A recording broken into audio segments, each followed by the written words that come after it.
Buying grid model. देखिए grid का मतलब क्या होता है। ग्रिड का मतलब जब बहुत सारी लाइंस जो है वो आपस में इंटरसेक्ट करती हैं तो बहुत सारे छोटे छोटे स्क्वायर्स और रेक्टेंगल्स बन जाते हैं।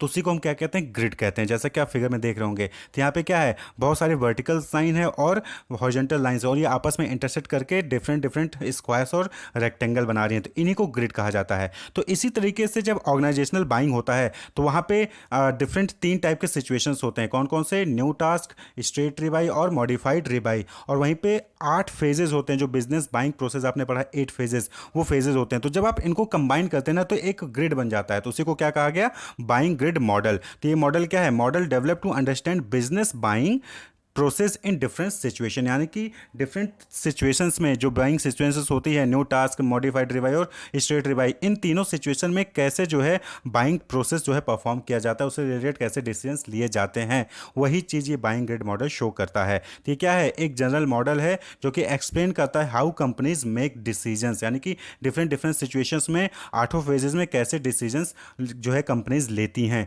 उसी को बाइंग ग्रिड मॉडल कहा गया। तो बाइंग ग्रिड मॉडल जो है वो दो चीज़ों का कॉम्बिनेशन है।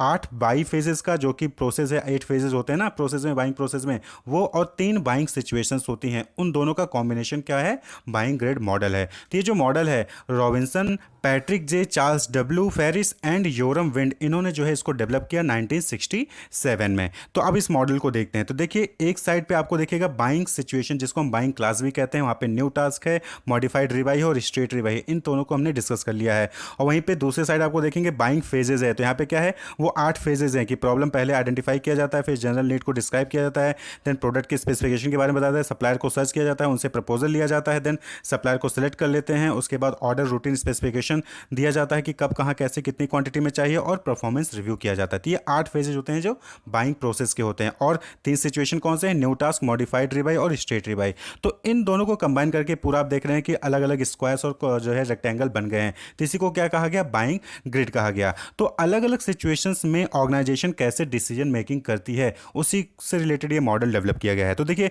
जब कोई न्यू टास्क होता है, कोई नया टास्क आता है, कोई नया प्रोडक्ट परचेज करना है, तो उस केस में क्या है, नया प्रोडक्ट परचेज करना है तो यानी कि हमें नया सप्लायर भी चाहिए होगा। तो यानी कि यहाँ पे प्रॉब्लम को आइडेंटिफिकेशन करना होगा, जनरल नीड को डिस्क्राइब भी करना होगा, प्रोडक्ट स्पेसिफिकेशन के बारे में बताना होगा कि क्या क्वालिटी होगी, क्या प्राइस होगा, सारी चीज़ें क्या जो है उसमें होना चाहिए, क्या चीज़ें नहीं होनी चाहिए, वो सारी चीज़ें आपको डिस्क्राइब करनी होगी। सप्लायर को सर्च करना होगा, उनसे प्रपोजल लेना होगा, प्रपोजल को एनालाइज करके सप्लायर को सिलेक्ट करना होगा, और उसके बाद उनको ऑर्डर रूटीन स्पेसिफिकेशन भी बताना होगा कि किस टाइम पे कितनी क्वांटिटी में कितना अमाउंट में चाहिए, और उसके बाद उनकी परफॉर्मेंस को रिव्यू भी करना होगा। तो यानी कि यहाँ पे 8 फेजेस में डिसीजंस लेने होंगे, किसको? ऑर्गेनाइजेशन को। तो न्यू टास्क जब भी होगा तो 8 फेजेस पे जो है डिसीजन मेकिंग परफॉर्म करना पड़ता है। वहीं पे सपोज करें कि केस आता है मॉडिफाइड रिबाई का। तो मॉडिफाइड रिबाई में क्या है कि पहले जो प्रोडक्ट आप परचेज करते थे उसमें से आपने स्लाइटली चेंज कर दिया, यानी कि प्रोडक्ट स्पेसिफिकेशन में आपने कुछ चेंज कर दिया, और फिर आप जो है ऑर्डर दे रहे हैं, तो वही चीज़ क्या होता है? मॉडिफाइड रिबाई कहलाता है। तो यहाँ पे क्या है, क्या आपको प्रॉब्लम आइडेंटिफिकेशन करने की जरूरत है?